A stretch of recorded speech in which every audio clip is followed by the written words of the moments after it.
கர்த்தருடைய நாமத்துக்கு ஸ்தோத்திரம் உண்டாவதாக. இன்றைய நாள் சிறு பிள்ளைகளுக்காக கொண்டாடுகிற ஒரு நாள், சிறுவர் நாள் இல்லையா? மத்திய சுவிசேஷத்தில் 10ஆம் அதிகாரத்தில் 15 சொல்லப்பட்டு இருக்கிறது, எவனாகிலும் சிறு பிள்ளையைப் போல் தேவனுடைய ராஜ்யத்தை ஏற்றுக்கொள்ளாவிட்டால் அவன் அதில் பிரவேசிப்பதில்லை என்று மெய்யாகவே உங்களுக்கு சொல்லுகிறேன் என்று சொல்லப்பட்டு இருக்கிறது.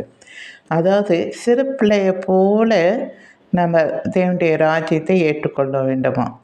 பரலோக ராஜ்யமா அப்படி ஒன்று இருக்கா அப்படின்னு நம்ம சந்தேகப்படாமல், கேள்வி கேட்காம அதை சிறு பிள்ளையை போல ஏற்றுக்கொள்ளணும். இப்போ சிறு பிள்ளையை நம்ம சாப்பாடு கொடுக்கும்போது என்ன செய்கிறோம்? அதை பாரு, நிலாவில் பாட்டி வடை சுடுறாங்க அப்படின்னோடனே அப்படியே நினச்சிட்டே பார்த்துட்டே இருக்கும். நிஜமாகவே பாட்டி வடை சுடுறாங்க அப்படின்னு நான்லாம் சின்ன பிள்ளையில் அதுதான் நினச்சிட்டு இருந்திருக்கேன். ஏதாவது ஒரு ஆள் போனால் அவர் கோணிப்பை எடுத்துகிட்டு ஒரு குப்பை பொறுக்கிறதுக்காக ஒரு போனால் இந்த பூச்சாண்டி வரான் வாங்கிக்க அப்படின்னோடனே பயந்து வாங்கிப்போம் இல்லையா? இது மாதிரி நிறைய காரியங்களை சிறு பிள்ளைகள் சொன்ன உடனே அதை கேட்டு நடக்கும், அதை அப்படியே நம்பும் இல்லையா? அதே போல தான் நம்ம பரலோக